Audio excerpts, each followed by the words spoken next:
நான் வாணிராணி சீரியல்ல நடிச்சிருக்கவே கூடாது.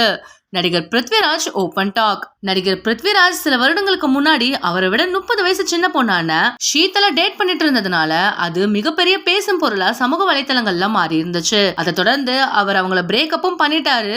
ஷீதலும் வேற ஒரு திருமணம் பண்ணி அவரோட வாழ்ந்துட்டு இருக்காங்க. இதை தொடர்ந்து பிருத்விராஜ் அவர்களுக்கு நிறைய தெலுங்கு தமிழ் சினிமாவில சான்சஸ் கிடைச்சிட்டு வந்துட்டு இருக்கு. இந்த நிலையில இப்போ ரீசெண்டா கொடுத்திருக்க ஒரு இன்டர்வியூல வாணிராணி சீரியல்ல நான் நடிச்சிருக்கவே கூடாது, அதுல நடிச்சதுதான் நான் பண்ண மிகப்பெரிய தப்புன்னு சொல்லிருக்காரு. அதுல பேசும்பொழுது அவர் என்ன சொல்லிருக்காருன்னா, நான் 40 வருஷமா சினிமா துறையில இருக்கேன், போராட்டம் அவமானம்னு எல்லாத்தையுமே நான் பார்த்துட்டேன். ஒரு கட்டத்துல இதுக்கு மேல சினிமாவே வேணான்னு முடிவு பண்ணிட்டு இதனால மன அழுத்தம் ஏற்பட்டு என்னுடைய பணம், சொந்த வீடுன்னு எல்லாத்தையுமே இழந்துட்டு நான் நின்னேன். அந்த சமயத்துல நான் என்ன செய்யறதுன்னே தெரியாம இருந்துட்டு வந்தேன்.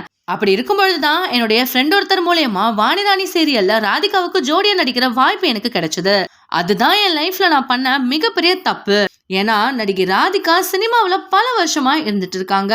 அவங்க சினிமாவுடைய ஔவையார். அவங்களுக்கு ஜோடியா நான் நடிக்கணும்னா கண்டிப்பா வயசானவனா தான் இருக்க முடியும். ராதிகாவுக்கு நான் ஜோடியா நடிக்கணும்னா ஒரு வயசான கேரக்டரா நடிக்க வேண்டியதா இருந்துச்சு.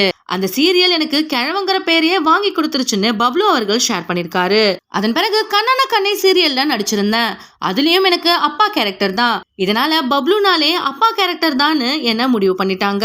அதன் பிறகு 19 படங்கள்ல என்ன அப்பா கேரக்டர் பண்றதுக்கு கூப்பிட்டு இருந்தாங்க. நான் பண்ண முடியாதுன்னு சொல்லிட்டேன். அதை தொடர்ந்து ஏஸ் படத்துல நடிக்கிற வாய்ப்பு கிடைச்சது. அதுல நான் பண்ணிருக்க நெகட்டிவ் ரோல் எனக்கு ரொம்பவே பிடிச்சிருந்தது. கதை கேட்டதும் எனக்கு பிடிச்சதுனாலதான் அந்த ரோலுக்கு நான் ஓகே சொன்னேன்னு பப்ளு அவர்கள் பேசிருக்காரு. இந்த வீடியோ உங்களுக்கு பிடிச்சிருந்தா லைக் அண்ட் ஷேர் பண்ணுங்க. இந்த வீடியோ பத்தின கருத்துக்களை கமெண்ட்ல சொல்லுங்க. மேலும் இந்த மாதிரியான ட்ரெண்டிங் மற்றும் சினிமா செய்திகள் பாக்குறதுக்கு நம்மளுடைய GLV ஸ்பாட்லைட் சேனலை சப்ஸ்கிரைப் பண்ணிக்கோங்க.